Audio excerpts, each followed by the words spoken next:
Saya minta Ima mohon Kang, biar Akang leluasa dibuka dulu dong pinnya. Oh iya, siap. Siap ya. Saya ngobrol dengan Asep Saipullah sebagai aktivis yang ini memiliki pikiran kritis. Oke, siap dengan senang hati ya. Di Indonesia itu ada sekitar 7 jutaan yang tidak aktif.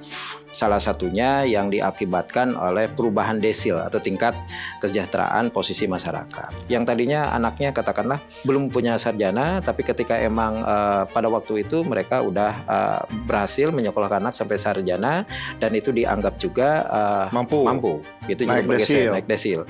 Juga hal-hal katakannya tersangkut pinjol atau apapun, itu teknik ada yang menyebabkan itu perubahan kependudukan di sana. Ya, pada umumnya 540 ribuan itu yang harus menjadi tanggung jawab Pemda, ya kabupaten dan provinsi katakan. Emang cost sharingnya ada kemarin dari provinsi itu sekitar kemarin itu 26 miliar.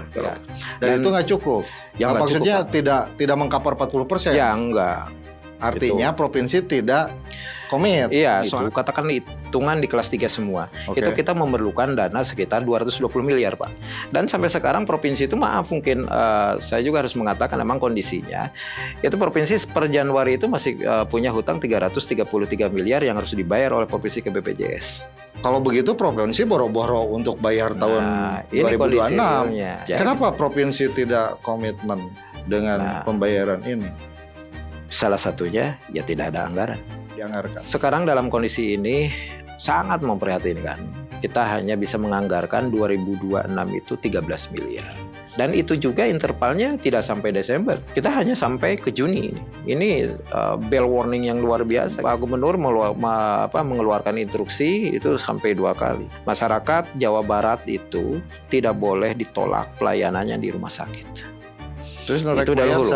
Nah itu problem.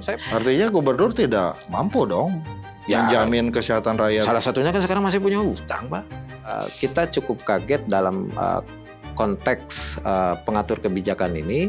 Ternyata itu mengambil hal dana atau fiskal dari daerah yang emang sebelumnya kita sudah merencanakan sedemikian rupa pembangunan dalam segala sektor yang ada di kita, termasuk masalah kesehatan. Besar mana perputaran uang di dapur dengan di Pemda hari ini? Jauh langit dan bumi. Bumi, Pak. Perputaran duit di dapur lebih besar daripada perputaran duit di Pemda. Ya jauh banget, Pak.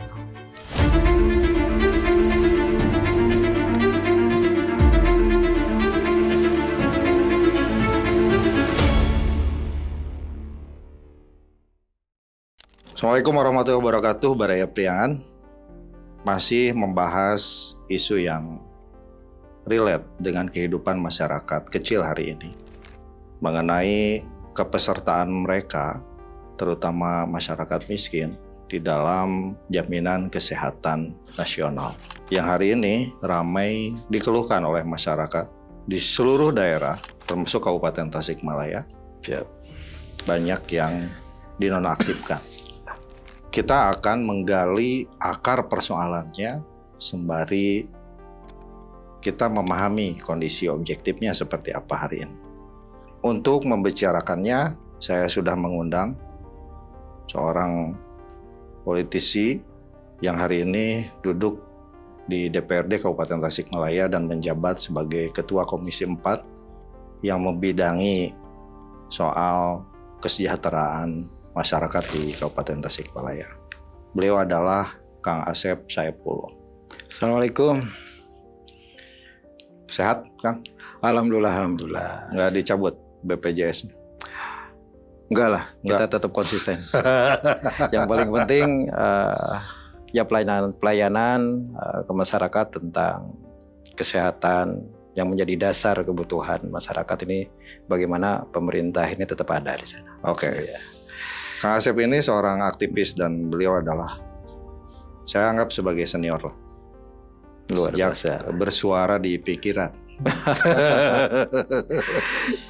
Saya minta Ima mohon Kang, biar Akang leluasa Dibuka dulu dong pinnya. Oh iya, siap. Siap ya. Saya ngobrol dengan Asep Saipuloh sebagai aktivis. Sebagai aktivis yang memiliki pikiran kritis. Oke, siap. Dengan senang hati ya. Siap. Supaya Akang tidak terbebani apapun untuk membicarakan hal yang prinsip ini. Ya, ini yang saya senang dari seorang muhajir ini. Oke Kang, kita buka data dulu dah. Ya. Bagaimana kondisi sebenarnya datanya itu seperti apa sih masyarakat hari ini yang aktif dan tidak aktif dari 1,9 juta penduduk. Kalau sekarang sampai 2 sekarang digitnya. Penduduk kabupaten itu udah mencapai sekarang 2 juta. Penduduknya udah 2 juta. Iya, 2 juta. Bagaimana kondisi kepesertaan BPJS? Kita flashback dulu ya ke 2025 sebetulnya awalnya. Kan kalau jaminan kesehatan itu mungkin yang paling bukan viral sih. Ada 2 kategori yang emang sekarang ini menjadi sebuah pembicaraan di masyarakat karena ketidakaktifannya. Yang pertama, ini adalah PBIJKN. Ya, penerima bantuan iuran yang emang dijamin oleh negara lewat Kementerian Sosial. Ini berawal sebetulnya ketika pertengahan tahun 2025, sekitar Juni itu.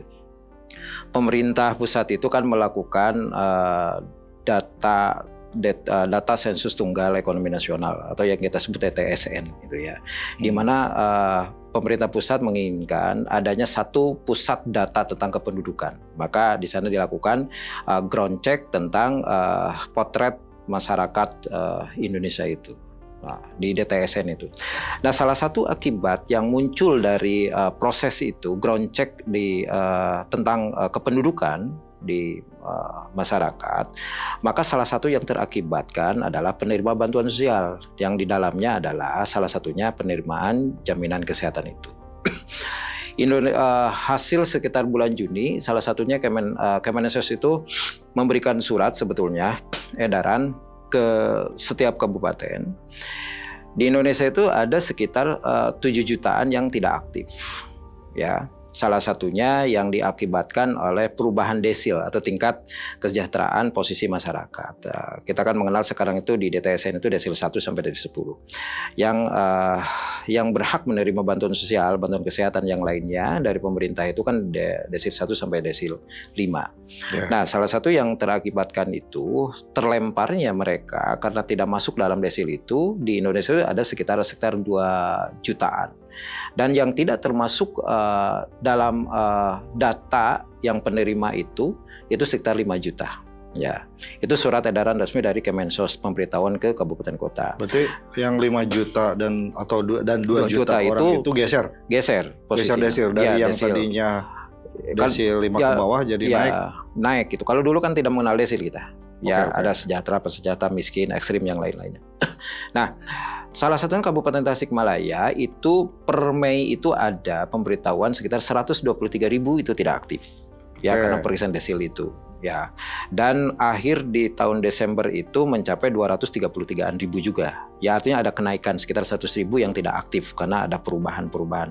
Oke, di Juni itu 123.000 dan orang. Dan Desember itu tercatat kumulatif sekitar 233.000. Desember itu semakin membengkak menjadi 200.000. Iya, 200.000. Ya, itu yang tidak aktif oleh proses ground check-nya atau DTSN itu. Akibat sistem. Dan juga kan gini, akibat sistem kependudukan. Ada yang kebanyakan itu yang bergeser karena desilnya. Ya. Terus yang kedua, katakanlah ada data-data yang tidak valid.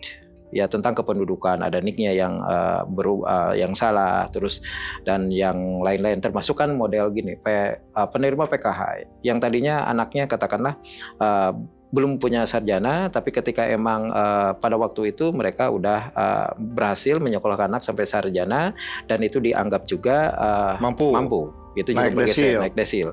Juga hal-hal katakannya tersangkut pinjol atau apapun itu teknik ada yang menyebabkan itu perubahan kependudukan di sana. Ya. Ada masyarakat miskin, misal terus ada terus hal-hal dia ada pinjol yang terdaftar di OJK, terus juga katakanlah pinjol 5, 10 juta atau 20 juta ya. hal-hal itu Itu juga naik desio juga, jadi Iya. kaya dianggapnya. Ya dianggap seperti gitu, sehingga kan ini menjadi permasalahan. Yang paling penting kan pada waktu itu kita ada data 233 ribuan itu yang emang sudah tidak katakan non aktif yang diakibatkan ground check-nya DTSN Dewan Pemilihan Pusat. Nah, itu yang pertama yang menyebabkan tidak aktif ya. Itu yang emang menjadi tanggung jawab pusat. Dan sekarang itu dari mulai 900 ribuan itu kan tersisa sekitar 770 ribu ya yang aktif sekarang ini. Oke, saya mau buka data ya. Ya, Kang Asep, silakan dibuka dulu datanya biar namanya kita bisa mendiskusikannya ya. Bahwa penduduk Kabupaten Tasikmalaya per semester 1 itu ada 2 juta. Ya. 12.288 jiwa ya. Gitu. Nah, lalu dari 2 juta itu 0,9 juta itu dalam posisi BPJS-nya tidak aktif per Januari ya. Per Januari. Oke. 900.000 orang dan 1 juta orang BPJS-nya aktif. Nah, kita kita bagi ke beberapa segmen ya. Iya. Kang Asep. Oke, pertama saya pengen kita dari bawah dulu Kang tuh. Siap. Ada namanya PPUPN.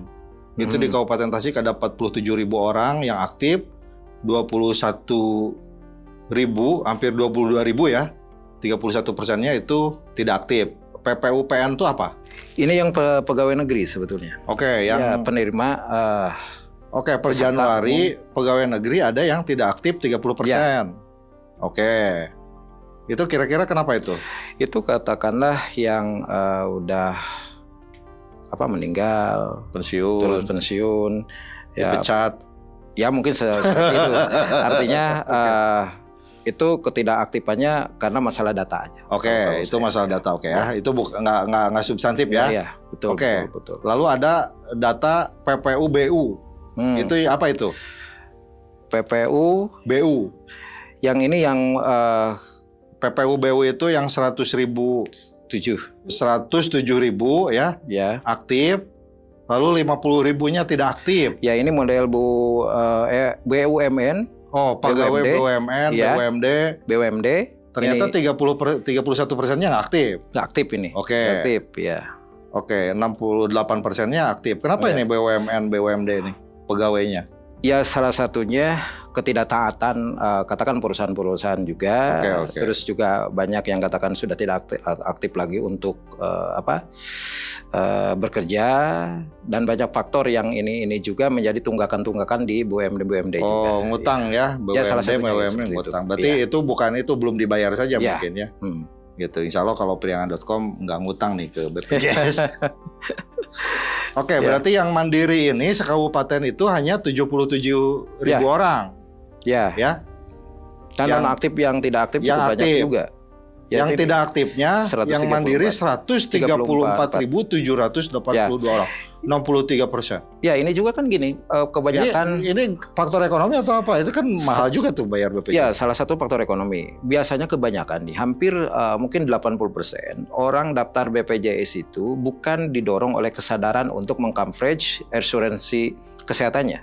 Tapi emang ketika mereka daftar dihadapkan dalam kondisi keluarganya sakit.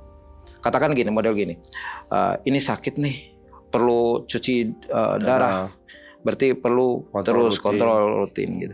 Atau dia pas sakit merasakan ini sakitnya terus harus berobat, kontrol, dia buatlah itu. Tapi pada ketika emang sembuh sudah tidak lagi untuk membayar. Ya, ada yang menjadi prasyarat katakanlah harus ada BPJS kesehatan gitu. Kesananya sudah tidak lagi mampu membayar atau karena turunnya kemampuan membayar untuk hal-hal itu. Banyak faktor. Terus model gini juga ada suami yang sayang ke istrinya ketika emang hamil, ya dibuatkanlah dia sudah tidak hamil, udah melahirkan. Ya, BPJS, tapi sudah melahirkan dia tidak bayar lagi. Tidak bayar lagi. Itu banyak sekali yang seperti itu kan untuk jaga-jaga aja. Gitu. Banyak faktor sebetulnya masyarakat pada umumnya dia mendaftar secara mandiri karena dihadapkan dengan faktor kesehatan. Tapi ketika dia merasa sudah sembuh ini tidak lagi untuk membayar. Oke, dan ini angkanya cukupin ya. Berarti Cukup. kesadaran untuk BPJS Mandiri juga masih sangat rendah di kita. Sebetulnya masih rendah. Mereka sadar untuk ikut kepesertaan karena dihadapkan dengan faktor kesehatan yang emang dihadapinya. Oke, 77.000 yang aktif, 134.000 yang tidak aktif. Yang aktif, yang tidak aktif. Yang tidak aktif itu. Bukan pekerja, apa ini maksudnya? Yang aktifnya 24.500. Masyarakat umum sih.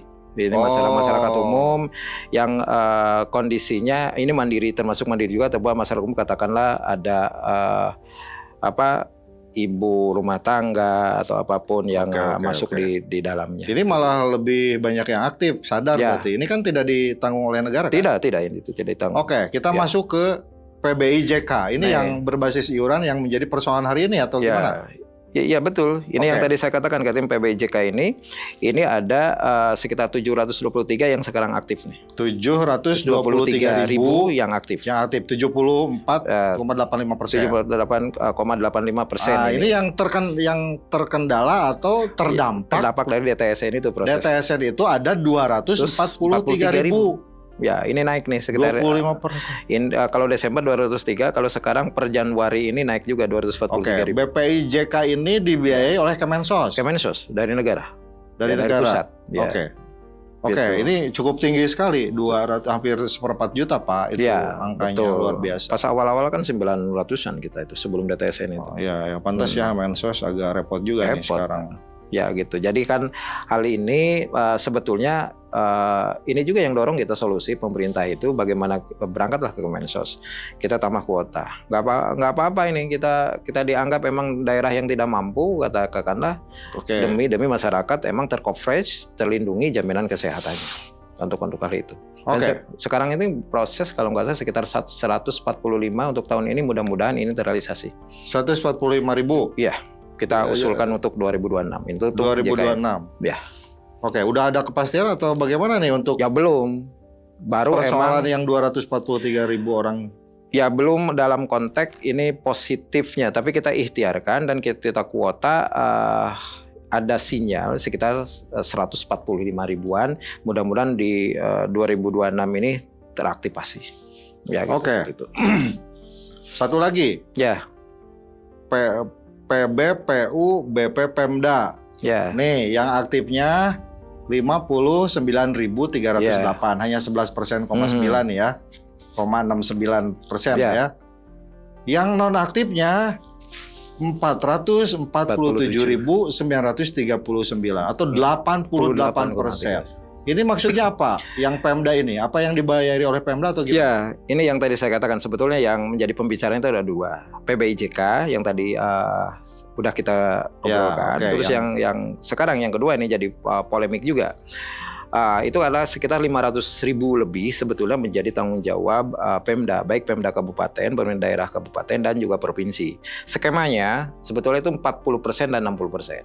40% dibayari oleh tanggung jawab dari provinsi, ya, terus 60% dari kita. Dari APBD kabupaten. Oke, saya ngomongin dulu yang provinsi. Siap. Provinsi gini. Berarti dari 500.000 itu tanggung jawab provinsi 40%-nya. 40%, ya. Gimana kondisi provinsi, Arin? Gini, sampai sekarang sebetulnya belum sampai ke titik 40%. Tahun 2025 itu provinsi itu paling sekitar 20-an% lah. Hampir ya belum mencapai sesuai dengan komitmen yang ada. Jadi yang 2025 nanti juga. dulu dari Kang Asep. Ya. Yang bikin komitmen 60-40 itu siapa? Sebetulnya itu dari Kemenkes sendiri. Ya, jadi dianjurkan bahwa kepesertaan BPJS yang di daerah itu, yang sisa dari JKN itu untuk mencapaikan gini. Saya mungkin sebelum ke arah sana ya. Jadi kerangka untuk jaminan kesehatan itu dari mulai tujuan nasional, target tujuan nasional, perencanaan pembangunan nasional mengenai tentang jaminan kesehatan itu kan kerangkanya itu di angka katakanlah tahun sekarang itu targetnya 98%. Oke. Disebut dengan UHC, Universal Health Coverage. Ya, Coverage-nya. Jadi bagaimana di suatu daerah itu ada sekitar 98% penduduk itu sudah terjamin kesehatannya. Oke. Baik yang mandiri, baik yang swastanya, yang tadi JKN secara terakumulatif. Oke. Nah, Tasik itu angkanya sekitar 540 ribuan lah. Pada umumnya 540 ribuan itu yang harus menjadi tanggung jawab Pemda. Oke. Ya, kabupaten dan provinsi katakan. Emang cost sharingnya ada kemarin dari provinsi itu sekitar kemarin itu kalau 26 miliar kalau itu 26 miliar tahun 2025 itu. Provinsi tahun 2025 Ya. hanya memberikan Sekitar nyuntik anggaran untuk 26 bayar 40% dari 500 ribu itu ya, hanya 26 miliar. Iya. Dan itu nggak cukup. Ya, nggak maksudnya cukup, tidak mengcover 40%. Ya, enggak. Artinya Gitu. provinsi tidak komit. Iya, soalnya kan gini, kalau kita pingin semuanya 98%, yang 540-an itu katakan hitungan di kelas 3 semua. Oke. Itu kita memerlukan dana sekitar 220 miliar, Pak. Untuk kabupaten aja. Iya, kalau Oke. UHC ya. Untuk UHC kita mencapai 98% itu. Itu kita perlu 220 miliar per tahun. Oke, Itu 220 miliar, provinsi 40%-nya berarti Iya. tanggungan provinsi Provinsi. itu berapa tuh? ya Saya hitung aja. biar tepat. Biar tepat. Jadi tidak omong-omong ya. Oke, 200 berapa, Kang? 220 lah. 220 miliar kalau kita hitung. 220 miliar Ya, kebutuhan. rata-rata segitu Oke. per tahun ya. Untuk provinsinya 40 ya. 40. Kali 40 per 100. Berarti sekitar 88 miliar. Ya, 90 miliar. Seharusnya itu provinsi bayar itu. bayar itu, Pak. Ya. Bayar ya sekitar 200.000 orang ya. Iya, Harusnya. Pak. Tapi provinsi malah memberikan berapa? Kemarin itu ke 2025 itu 26 miliaran, sekitar 26 miliar. Wah, jauh Pak. sekali itu, Pak. Ya, makanya problemnya itu. Jadi sebetulnya 90 miliar ke 26 miliar kan kecil sekali itu. Iya, itu kondisi potret yang ada. Dan sampai sekarang provinsi itu maaf mungkin saya juga harus mengatakan memang kondisinya itu provinsi per Januari itu masih punya hutang 333 miliar yang harus dibayar oleh provinsi ke BPJS. Ini problem. Tahun 2025 ya yang belum terbayar ke BPJS dari provinsi ngutang 311 sampai 333 kan running terus tuh. 333 miliar per Januari itu, akhir Januari. Berarti yang 26 miliar kemarin itu komitmen hutang atau gimana? Hutang yang harus dibayar oleh provinsi. Kalau begitu provinsi boro-boro untuk bayar tahun ini 2026. Ini bisa menjadi potret bahwa jaminan kesehatan dari Indonesia itu dengan potret di provinsi dan di kita ya seperti itu, Pak. Ya. Kenapa provinsi tidak komitmen dengan pembayaran ini? Salah satunya ya tidak ada anggaran. Yang kita terima alasannya tidak teralokasi model hal gitu. Karena kan kemarin aja tahun kemarin provinsi itu sekitar 2 triliun itu dana transfernya juga terkurangi. Ya, rata-rata kan 2 triliun dana transfer daerah dari pusat itu terkurangi. Ya, adapun alasan yang lain mungkin lebih tepatnya nanti orang provinsi yang bisa mengkonfirmasi. Cuma kesulitan jelas ini menjadi kesulitan ke kita. Karena kita tidak bisa mengkompens karena UHC kita pernah tahun 2005 itu sampai Mei ya? Sampai Mei itu kita pernah UHC 98%. Tapi kita pada waktu itu kita sadar kalau emang kedepannya kita akan berat kalau mau UHC lagi. Apalagi karena provinsi seperti itu. Ya, provinsi gitu. Dan kita harus tahu bahwa 2026 sampai sekarang belum ada kepastian, Pak. Oke, intinya provinsi tidak bisa membayar, menanggung untuk Kabupaten Tasik aja nih ya. Ya, belum 88 miliar, hanya kemampuannya 26 miliar. Iya, betul. Alasannya karena salah satunya anggaran. Nggak ada duit di provinsi. Iya, nggak ada duit, gitu. Karena kita tahu per tahun 2025 dana transfer semua daerah baik kabupaten dan kota juga terkoreksi diambil oleh pusat. Oke. Pusat. Ya. Pemda yang 60%. Ya, artinya kan harusnya kita hadir itu sekitar 120 miliar barang tentuan lah, kurang lebih ya. Oke, tanggungan Ya, Pemda itu tanggung 120 miliar untuk Iya, menanggung sekitar 300.000 lah. Iya. Ya. Artinya kalau kita pengen yang UHC itu sekitar seperti itu.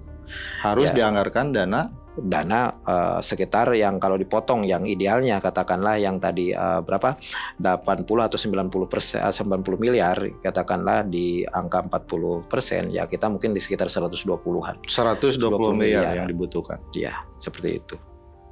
Nah, Oke. 2025. Pemda bayar berapa kalau begitu dari Mei sampai kemarin itu kita sekitar 43-an. Ya, 43 miliar, tapi yang sebelumnya itu sampai Juni kita ada. Terus sisanya kita sekitar 40 miliaran untuk bayar itu. Dan sekarang ini ya. Nanti dulu, saya ngomong 2025. Ya. Berapa hutang Pemda untuk menanggung BPJS? Sekitar 40-an, Pak. Hutang? Ya. Pemda Kabupaten Tasikmalaya. Sekarang 40 miliar. 40 miliar. 43 miliar lah, 40 miliaran itu persisnya sekitar 43 miliar itu. Dan itu tidak mengcover 200.000. Tidak, sehingga kan salah satunya yang banyak yang tidak aktif, Pak. Yang banyak tidak aktif. Dulu kan semakin turun tuh. Dari 98% kan itu kan per bulan ya. Terus turun ya sampai sekarang itu yang aktif katakanlah sampai kalau nggak salah Mei, Juni, Juli, Agustus itu 51 di data ada tuh 51 keaktifan, tapi sekarang itu sampai hanya 59.000 kepesertaan 11% atau yang lainnya. Karena emang kita tidak mampu.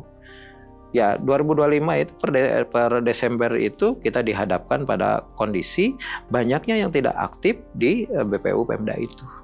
Gitu. Baik Pak. Lalu untuk 2026 ini Pemkab Tasikmalaya menganggarkan berapa? Nah, dari yang seharusnya 120 sampai 130-an 103 miliar. Berapa sekarang yang dianggarkan? Sekarang dalam kondisi ini sangat memprihatinkan. Kita hanya bisa menganggarkan 2026 itu 13 miliar. 13 miliar itu juga hanya untuk 59.000 ya. 59.000 peserta BPU Pemda. Dan itu juga intervalnya tidak sampai Desember. Kita hanya sampai ke Juni ini. Ini bell warning yang luar biasa. Kita harus betul-betul mencari alternatif bagaimana jaminan kesehatan ini tetap bisa dilayani oleh masyarakat yang membutuhkan. Gitu. Wah, ngeri Pak. Ya ngeri Pak. Dari 500 itu hanya 59.000. Karena kita minta ke provinsi. Kemampuan Pemda hanya 10%-nya. Iya, membiayai dan ini kondisi real karena emang tidak menanggung kesehatan masyarakat miskin. Ya karena sampai sekarang kita dana transfer itu kan 2026 kita terkoreksi 312 miliar. Kita tidak ada. Ya itu. Akhirnya salah satunya ya akibatnya ini juga untuk kepesertaan BPJS yang ditanggung oleh Pemda otomatis Pak terdegradasi. Nah ini kalau dari pendekatan fiskal, Pak. Kita sudah tidak mampu untuk membayar BPJS sekarang ini. Ya kan, Akang kan ngajarin saya dulu kan. Gitu. Yang namanya intisari perjuangan moral itu ya gerakan politik. Iya. Ya kalau di politik ya kebijakan politik. Iya. Politik itu konkretnya ya sumber daya kan. Iya, betul. Distribusi keadilan distributif soal anggaran. Ya kan. Ya. Dan hari ini Pemda Kabupaten Tasikmalaya hanya mampu menanggung sekitar 50.000 orang lah ya. Iya, 59.000 orang dan itu pun uangnya hanya 13 miliar. 13 miliar cukup untuk sampai Juni. Cukup sampai luar biasa kan? Ini hal-hal ball warning yang harus kita antisipasi ya tentang pelayanan jaminan kesehatan. Ini hak yang mendasar sebetulnya. Kita paham ini dan kita sadar ini hak yang mendasar yang harus emang kita berjuang keras bagaimana mencari solusi ya khususnya untuk masyarakat Kabupaten Tasikmalaya tentang pelayanan kesehatan. Karena pelayanan kesehatan itu sebetulnya bukan hanya tentang rehabilitatif, Pak. Dari mulai promotifnya ya, yang 4 fungsi kesehatan itu ya akuratifnya, promotif, rehabilitatif, akuratifnya itu kan menjadi sebuah tanggung jawab yang terincluding sebetulnya dalam jaminan kesehatan itu. Gitu. Kalau saya melihat ini kemerosotan yang sangat fatal. Berarti ini terjadi nasional, bukan hanya kabupaten Tasik. Secara nasional, Pak. Ini kita juga pernah konsul ke provinsi, juga kita coba kita koordinasi, komunikasi dengan daerah yang lain. Itu menghadapi permasalahan yang sama, Pak. Lalu kemampuannya sama juga? Sama, Pak. Karena kan hanya mengcover 10% dari rata-rata 10 sampai 15%. Gitu, 10 sampai 15% itu. Setiap daerah kemampuannya, kecuali mungkin daerah-daerah yang punya emang PAD-nya melebihi katakanlah DAU yang lain-lainnya. Ya, kan itu hanya berapa persen ada kota atau pemerintah yang mampu seperti itu, Pak. Ya, at least bahwa hampir mungkin 99% ya daerah akan dihadapkan dengan kesulitan yang sama. Karena fiskalnya seperti ini, kebijakan 2 tahun ini fiskal ini seperti ini, kita dihadapkan dengan kondisi yang emang ini kita harus berpikir secara keras gitu ya, kebijakan-kebijakan politik ini tetap memperhatikan atau berpihak terhadap masyarakat, khususnya untuk pelayanan dasar. Jadi kan kalau ngomongin kesehatan kan cuma satu hal mungkin ya. Yang dasar tuh yang ini. Yang dasar itu, Pak, jaminan kesehatan. Jaminan kesehatan. Makanya kita kan terus-terusan. Mungkin nanti kita akan sounding juga ke provinsi. Ini kita minta komitmen yang jelas juga. Mau seperti apa ini kebijakan mau dibawa oleh gubernur ini ke arah mana, mau ke arah kemana? Kan Pak Gubernur 2025 begitu semangat gitu. Artinya bagaimana semangat masyarakat? apa, Pak Gubernur? Iya, kan Pak Gubernur mengeluarkan instruksi itu sampai 2 kali. Masyarakat Jawa Barat itu tidak boleh ditolak pelayanannya di rumah sakit. Terus itu dari hulu. Ya. Nah itu problem. Saya pernah komunikasi ke. Kalau dia ngomong rumah sakit jangan nolak. Miskin masuk rumah sakit ya. Tapi gubernur atau merah duit makan percuma. Sulit, Pak. Makanya kan kebijakan harus dibarengi dengan kebijakan yang emang secara masif dan sistematis ini juga bisa diikuti oleh kebijakan di daerah. Karena kan gini, ternyata ketika kita juga ngobrol katakan ke sana, ini bagaimana tujuan Pak Gubernur itu? Kalau secara naratif memang bagus ini. Saya sepakat secara naratif bahwa tidak ada konten TikTok mungkin seperti itulah. Tapi paling tidak kan kita sepakat tentang itunya. Narasi positifnya kita sepakat. Tapi kan itu harus diikuti dengan kebijakan yang positif juga. Konkret. Ya konkret. Itu nomenklatur kebijakannya kan seperti apa? Baik ke dinasnya terus ke kita ke daerah. Karena kan ini kalau bacaan masyarakat akan lain, Pak. Ketika emang terjadi katakanlah kesulitan di rumah sakit, ini banyak hal rumah sakit yang emang kesulitan menjawab tentang narasi yang dibangun oleh Pak Dedi pada waktu itu. Itu kan ya ngelempar masalah ke betul ke orang-orang yang di bawah yang bekerja untuk dan dulu pemerintah. Juga sempat dikomunikasikan, kita kan pernah ke sana. Ya nggak boleh gitu kok.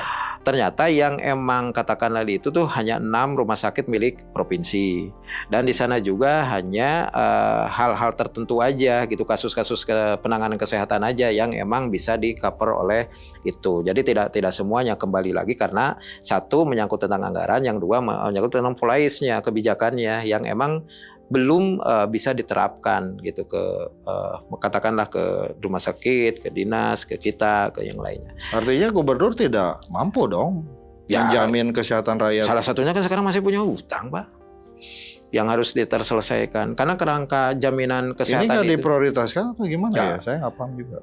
Ya harusnya kan ada prioritas gitu ya. Cuma kan kalau kesulitan di pemerintahan kabupaten itu kan tidak ada anggaran. Kalau semuanya ke sana kita untuk konferensikan, tidak ada kegiatan yang lain, Pak. Gitu, tidak ada kegiatan yang lain. Oke. Ya. Kalau kabupaten sendiri gimana? Ya akhirnya kan gini, kita dari Komisi 4 atau DPRD juga akhirnya tetap harus ada solusi yang berpihak terhadap masyarakat. Ketika emang anggaran tidak bisa berbicara banyak, akhirnya tinggal karena pemerintahan, karena kita itu hadir dengan sebuah kebijakan. Nah, Kemendagri, Kemenkes itu dari dulu sudah melarang katakanlah untuk double insurance, ya asuransi kesehatan yang sifatnya double. Kalau dulu Jamkesda gitu. ya di kita kan ada Jamkesda, Ada dulu UPCPK UPCPK dulu ya. dulu UPCPK lari ke Jamkesda, terus BPJS. Nah dari sana kementerian itu tidak boleh ada gitu. Kalau mau BPJS sekarang diarahkannya harus BPJS semua. Ya kalau sekarang Jamkesda. kan kayaknya harus lagi Ya, kayak dulu. akhirnya sekarang kita putuskan kemarin dalam rapat di Komisi 4 kita rekomendasikan juga, terus dibawa ke Rapim, di PIM DPRD. Hanya satu solusinya, Jamkesda hidupkan lagi dengan screening yang ketat. Screening yang ketat itu artinya betul-betul kondisi masyarakat yang membutuhkan, ya membutuhkan uluran tangan kita, hadirnya pemerintah dalam menyelesaikan masalah kesehatan, jaminan kesehatan itu. Ya, Ya. Sekarang kan Itu. langkah darurat pada akhirnya. Ya, Kalau langkah lihat darurat. situasi kayak gini ya, dari sekian ratus ribu lagi dari 500.000 Ya. hanya mampu 60.000 gitu ya Ya. jamin ini. Kan ini harus tepat sasaran juga, apalagi Betul. uangnya cuma 13 miliar. Kalaupun mau terus sampai akhir tahun mungkin harus disuntik lagi 13 miliar Iya. kan. Kalau misalkan mau ditaikin, ya ditaikin lah angkanya Ya. gitu kan sampai 100 miliar misalkan. Ya, kalau seperti itu kan gini, bukan tidak bisa katakanlah kita ada kontraktual dengan BPJS, artinya hutang lah kita ke BPJS. Ya, cuma kan itu akan menjadi beban fiskal untuk tahun berikutnya. Iya. Ya, kita juga harus ukur. Di tengah ketidakpastian, Pak. Kita kan tidak tahu 2007 skema fiskal kita, anggaran kita akan seperti apa. Apakah akan sama dengan 2005-2006 adanya potongan dana transfer daerah juga? Ya, kalau tidak ada, katakan dikembalikan normal lagi seperti dulu, katakanlah ini mungkin ada space yang bisa kita atur untuk menambah tentang jaminan itu. Akhirnya kan salah satu yang rekomendasi kita, kemarin itu karena sosialisasi harus masif, ya masalah kesehatan itu Dinkes itu sudah membuka dan Dinsos itu call center tentang katakanlah yang mau reaktivasi atau apapun. Terus yang kedua, kalau yang emang tidak punya jaminan kesehatan, tapi kondisinya emang betul-betul ini harus disentuh oleh kebijakan katakan dari kita untuk membantu, salah satunya kita melonggarkan dari Jamkesda, tapi dengan screening yang tepat, kondisi yang harus dibantu, kondisi masyarakat yang betul. Ya kalau yang udah mampu atau seperti apa, ya bukan arti kita tidak mau gitu membantu. Cuma untuk sementara karena ke kondisi, katakan keuangan juga kita harus ketatkan semua, tapi jangan sampai rakyat yang miskin, rakyat tidak mampu, ini tidak tersentuh oleh kebijakan positif dari pemerintah, khususnya di jaminan kesehatan ini. Oke, pertanyaan dari Ya. saya, Kang Asep. Apa sih yang menjadi akar persoalan kusut dan kisruhnya soal jaminan kesehatan rakyat, terutama masyarakat miskin? Saya rasa inkonsistensi yang dilakukan oleh pemerintahan pusat dalam membangun perencanaan pembangunan negara ini. Itu yang pertama.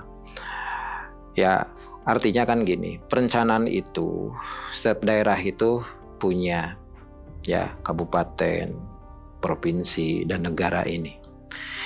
Itu. Sehingga inkonsistensi dalam perencanaan itu terutama dalam distribusi kewenangan, distribusi fiskal yang tadinya sudah direncanakan, disetel sesuai dengan kebutuhan dan objektivitas. Itu di tahun 2025 itu kita dikagetkan dengan kebijakan-kebijakan yang cukup mengagetkan seluruh daerah. Ya, dipotongnya Pengalihan anggaran untuk makan bergizi gratis. Ya salah satu makan MBG, terus juga kan KDMP yang ini yang betul-betul kita bukan berbicara bahwa itu tidak program penting. Ya, cuma kita cukup kaget dalam konteks pengatur kebijakan ini, ternyata itu mengambil hal dana atau fiskal dari daerah yang emang sebelumnya kita sudah merencanakan sedemikian rupa pembangunan dalam segala sektor yang ada di kita, termasuk masalah kesehatan ini. Ya, itu sangat berpengaruh. Itu. Dan yang paling memiliki dampak ini kebijakan MBG. Ya, saya rasa itu salah satu yang emang harus kita kritisi juga sebetulnya. Karena kan dana transfer itu diperuntukkan untuk dua program ambisius Pak Prabowo sekarang ini. Diakui atau tidak kan seperti itu. Oke. Nah. Berapa dapur sekarang di kabupaten? Kita komunikasi terakhir itu ada sekitar 300 dapur. Ya. 300. Berapa perputaran uang di dapur sekabupaten sekarang? Luar biasa pokoknya. Ya. Karena kan gini, kita belum masuk 300 dapur. 300 dapur ya. Dikali Kali 3.000. 3.000. Ya. Sudah Per dapur per hari. dapur per hari udah Kali 15.000. Dan- Besar mana perputaran uang di dapur dengan di Pemda hari ini? jauh langit Dan bumi. bumi, Pak. Perputaran Gitu, duit perputarannya. di dapur lebih besar Ya. daripada perputaran duit di Pemda. Ya jauh banget, Pak. Sekarang ini kan yang sangat memprihatinkan. Banyak dinas juga bidang itu hanya menganggarkan 1 tahun, Pak. Ada yang 15 juta, Pak. Bayangin, Satu dinas, satu dinas. Bidang itu, Pak. satu bidang. Satu bidang. Ada yang 15 juta, 20 juta. Apa sekarang yang terjadi? Sudah bisa dibayangkan gitu. Inefisiensi pekerja, unproduktivitas pegawai terjadi karena emang salah satunya tidak disokong oleh anggaran. Saya lihat di Mitra Komisi 4 aja banyak kok Pak, bidang yang emang anggarannya ini irasional, saya bilang. Irasional dalam konteks kerja produktivitas. Kan linear mungkin ya. Ini kerjaan kalian tuh naon sih teh ayeuna teh. Lamun setahun we aya anggaran yang sakit. Ya konteksnya oh ya emang tidak ada anggaran, kita bedah itu. Gitu. Model dinas pariwisata olahraga, pemuda pariwisata dan olahraga. Itu ada bidang yang hanya seperti itu, dinas sosial, dinas pemberdayaan masyarakat desa. Itu kan. Kadang kan anggaran Pariwisata. Iya, Pak. Gitu. Ini kan multi efek playernya, efek dominonya emang kemana-mana, Pak. Efek domino ketika emang dana transfer itu terkurangi. Ya, karena daerah kita salah satu emang daerah yang sangat tergantung terhadap APBN. Gitu. Ini konteksnya. Oke. Ya, kalau nanti mau bahas MBG mungkin edisi yang lain ya. Karena kita baru akan mulai nanti setelah Saya suka puasa, sekali dengan statement barusan. Pertanyaan saya tuh simpel sebenarnya. Yeah. Besar mana Pak. uang yang berputar antara di Yeah. Pemda, di pemerintahan dengan di dapur? Ternyata besaran di Di dapur, Pak. dapur. Yeah. Oke, ketemu lagi di pembahasan yang lebih menarik. Dan itu MBG itu Edisi nanti lainnya. ada di bawah Komisi 4 mungkin nanti untuk monitoring. Oke. Kita akan lanjutan tentang itu. Kita lanjutin Ya. untuk bahas MBG ya. Siap. Saya janji nih ya, Siap. tanpa lencana. Tanpa rencana. Berarti gue Daya. Assalamualaikum warahmatullahi wabarakatuh. Waalaikumsalam warahmatullahi wabarakatuh. Siap.